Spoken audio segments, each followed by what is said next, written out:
Assalamualaikum warahmatullahi wabarakatuh. Perkenalkan, nama saya Muhammad Manurul Hidayat dengan NIM 22020902035 dari Prodi PT IKF, jurusan Teknik Informatika dan Komputer. Baik, kali ini saya akan mereview materi PowerPoint tentang ruang lingkup materi mata kuliah elektronika digital dan analog. Adapun materi-materi yang akan dibahas ke depannya adalah: yang pertama, ruang lingkup mata kuliah elektronika analog dan digital; yang kedua, dasar-dasar elektronika; yang ketiga, sistem elektronika digital dan analog atau klasifikasi komponen elektronika analog; yang keempat, rangkaian penyiaran atau power supply DC; yang kelima, rangkaian penguat; yang keenam, rangkaian komparator; yang ketujuh, logika biner; yang kedelapan, sistem bilangan desimal dan biner; yang kesembilan, gerbang dasar digital; yang kesepuluh, merangkai gerbang dasar dalam berbagai keperluan pengendalian keluaran akhir gerbang; yang kesebelas, rangkaian flip-flop, multivibrator, register, timer, sinkronous, penjumlahan, pengurangan, perkalian, pembagian, dan memori; dan yang ke-12, aplikasi rangkaian elektronika digital dan analog. Wawasan elektronika. Elektro ialah ilmu yang mempelajari alat listrik arus lemah yang dioperasikan dengan cara mengontrol peredaran elektron atau partikel bermuatan listrik dalam suatu indera serta bahan seperti peralatan elektro, komputer, termokopel, semikonduktor, serta dan lain sebagainya. Ilmu yang menyelidiki indera alat seperti ini adalah cabang asal ilmu fisika. Sementara untuk desain dan pembuatan sirkuit elektronikanya adalah bagian asal teknik elektro, teknik komputer, dan ilmu teknik elektro dan instrumentasi.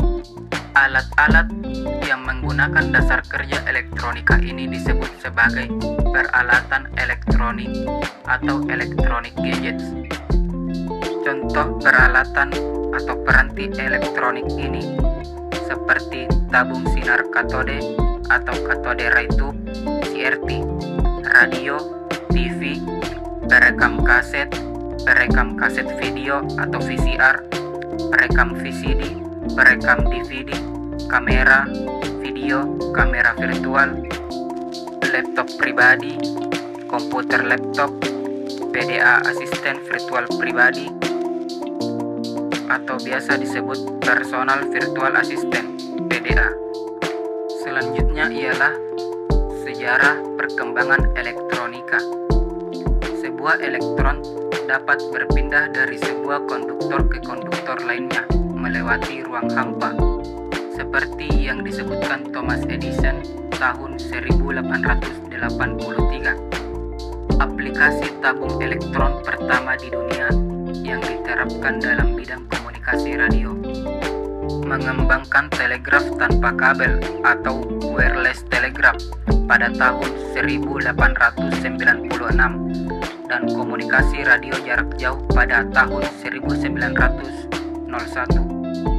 Selanjutnya ialah sejarah perkembangan elektronika. Di tahun 1947, transistor ditemukan oleh tim insinyur berasal Bell Laboratories. Fungsi transistor seperti tabung hampa udara, tetapi memiliki ukuran yang lebih kecil, lebih ringan, konsumsi daya lebih mungil, serta lebih kuat, serta lebih murah buat diproduksi menggunakan adanya kombinasi penghubung metalnya dan bahan semikonduktor. Konsep sirkuit terintegrasi diusulkan pada tahun 1952. Sang Geoffrey W.A. Demmer, seorang pakar elektronik berkebangsaan Inggris, menggunakan Royal Radar Establishment-nya pada tahun 1961. Sirkuit terintegrasi menjadi produksi massal dengan sejumlah perusahaan, serta desain peralatan berubah secara cepat dan pada beberapa arah penggunaan yang tidak sinkron untuk menghadapi perkembangan teknologi dan kebutuhan pengguna perangkat elektronika. Bila diamati, perkembangan elektronika berasal semenjak kelahirannya sampai sekarang, maka nampak bahwa perkembangan tadi menuju miniaturisasi komponen. Bahkan saat ini sudah ditemukan one chip microcomputer atau mikrokomputer dalam satu chip. Komponen baru ini terdiri atas mikroprosesor, memori baca tulis, memori baca, serta unit input-output yang seluruhnya terletak dalam satu chip. Selain itu, perkembangan terus menuju ke arah peningkatan kemampuan dan intelijensi. Berikutnya adalah bidang-bidang elektronika. Yang pertama adalah bidang instrumentasi dan kontrol. Bidang ini berkecimpung pada peralatan seperti pengembangan alat ukur elektronik, instrumentasi penelitian, alat pemproses statistik, serta alat kontrol atau otomatisasi. Seperti yang pertama adalah bidang instrumentasi dan kontrol. Bidang ini berkecimpung pada peralatan seperti pengembangan alat ukur elektronik, instrumentasi penelitian, alat pemproses statistik, serta alat kontrol atau otomatisasi seperti sistem mikroprosesor untuk kontrol dan sebagainya. Yang kedua, bidang telekomunikasi. Bidang ini berkecimpung pada alih informasi jarak jauh, baik menggunakan kabel maupun tidak.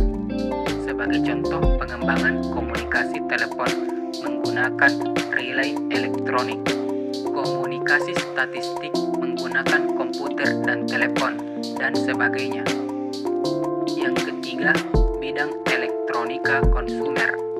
Bidang ini berkecimpung pada produksi peralatan-peralatan kebutuhan umum seperti radio, televisi, perekam kaset, audio maupun video, penyedia daya, serta komponen-komponen elektronika. Yang keempat, bidang elektronika kuantum. Bidang ini berkecimpung dalam pengembangan elektronika yang menyangkut interaksi antara cahaya, gelombang mikro, atau gelombang elektromagnetik yang lain. Selanjutnya ialah komponen, rangkaian, dan sistem elektronika. Di dalam elektronika dikenal istilah komponen, rangkaian, serta sistem. Komponen elektronika berupa sebuah indera benda yang menjadi penyusun suatu rangkaian elektronik yang dapat bekerja sesuai menggunakan kegunaannya. Rangkaian elektron dapat didefinisikan menjadi gugusan dua atau lebih komponen elektronik pasif atau komponen aktif yang membuat suatu fungsi tertentu secara sederhana ataupun kompleks. Sistem elektronika artinya kesatuan yang tersusun dari komponen dan rangkaian elektron untuk tujuan pengalihan energi dalam bidang komunikasi atau komputasi atau instrumentasi serta kendali. Sehingga bisa dikatakan bahwa komponen ialah unsur-unsur pembentuk rangkaian, sedangkan rangkaian adalah unsur pembentuk sistem. Maka sistem itu sendiri merupakan kesatuan antara komponen serta rangkaian. Selanjutnya ialah komponen elektronika.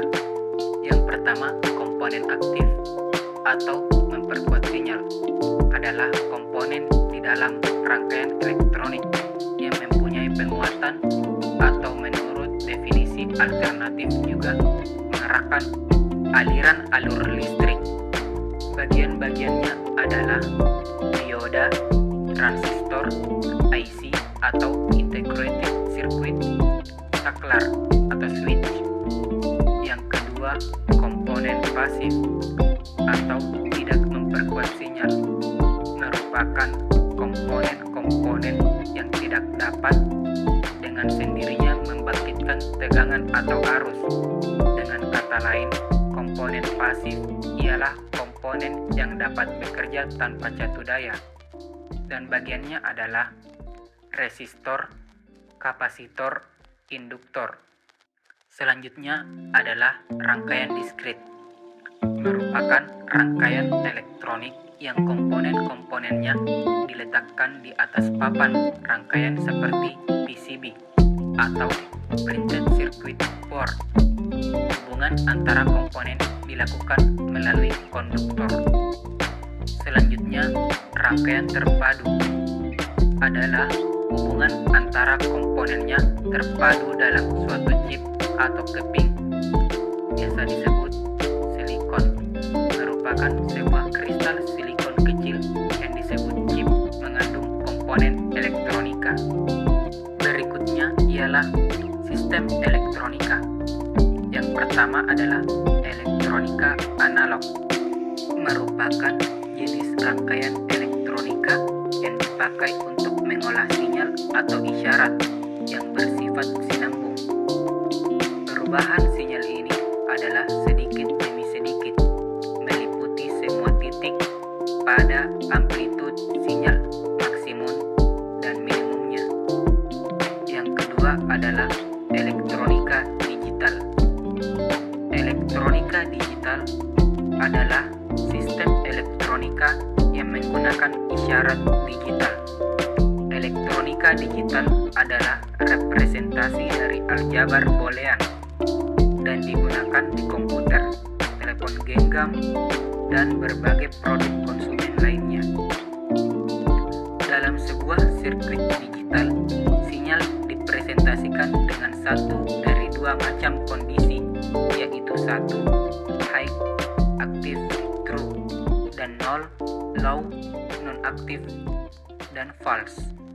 Notasi 1 melambangkan terjadinya hubungan, dan notasi 0 melambangkan tidak terjadinya hubungan.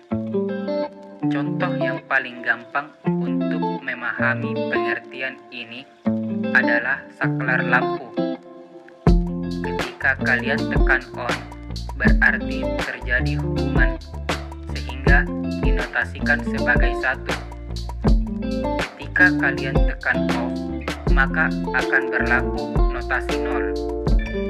Sistem digital mempunyai antarmuka yang mudah dikendalikan dengan komputer dan perangkat lunak.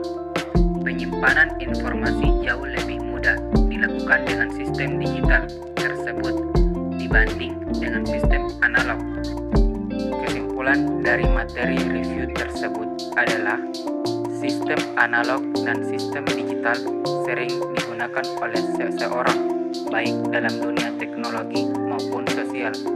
Seperti analog adalah sinyal data dalam bentuk gelombang yang kontinu, yang membawa informasi dengan mengubah karakteristik gelombang. Dua parameter atau karakteristik terpenting yang dimiliki oleh isyarat analog adalah amplitude dan frekuensi. Sedangkan signal digital sering disebut juga dengan diskrit. Signal ini tersusun atas dua keadaan yang dikenal dengan bit, yaitu keadaan 0 dan keadaan 1. Keuntungan kedua dari sistem komunikasi digital adalah bahwa kita berhubungan dengan nilai-nilai, bukan dengan bentuk gelombang. Nilai-nilai bisa dimanipulasi dengan rangkaian-rangkaian logika, atau jika perlu dengan mikroprosesor. Operasi-operasi matematika yang rumit biasa secara mudah ditampilkan untuk mendapat fungsi-fungsi pemrosesan sinyal atau keamanan dalam transmisi sinyal. Keuntungan ketiga hubungan dengan range dinamis.